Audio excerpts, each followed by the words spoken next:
Thank you so much, Erica. Well, turning to a crime alert this evening, recent reports of drug overdoses in the community are sparking some concern over specific substances that may be more dangerous than others.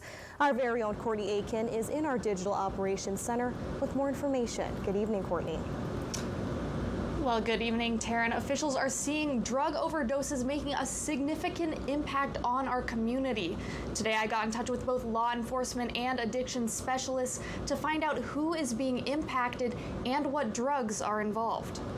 Santa Cruz Police Chief Andrew Mills says drug overdoses are nothing new, but some recent overdoses have been attributed to fentanyl, raising red flags in the law enforcement community. We have had 13 calls for service in the past 2 weeks of overdoses.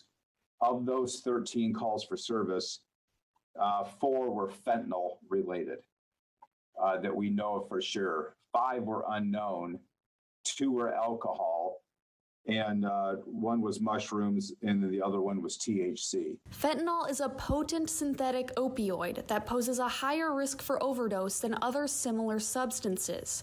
And according to Sun Street Center's CEO Anna Folia, it is often ingested by accident.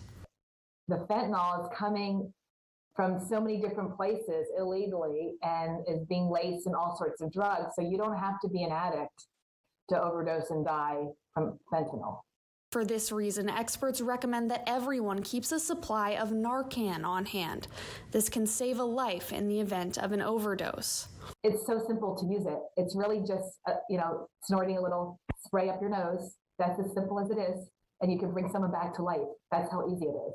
You never know if someone mistakenly takes a pill that they think is one thing and turns out to be something else.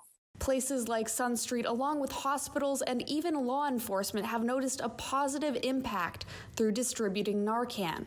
But according to Chief Mills, overdoses in the community are difficult to keep track of. The reality is we are seeing a lot of fentanyl overdoses, and we really don't have a handle on how many there are because there's been so much Narcan distributed in the community. We believe that a lot of these deaths are being prevented by people giving Narcan to their friends. So we think that it could be much higher than we actually know. Additionally, the Monterey County Sheriff's Office has reported seeing a 40% increase in overdoses overall since 2019. Well, both Folia and Chief Mills urge people to seek out addiction resources in the community. Folia also encourages conversation around drug usage and says that education is key to prevention when it comes to overdoses. In the Digital Operations Center, Courtney Aiken, KION News Channel 546.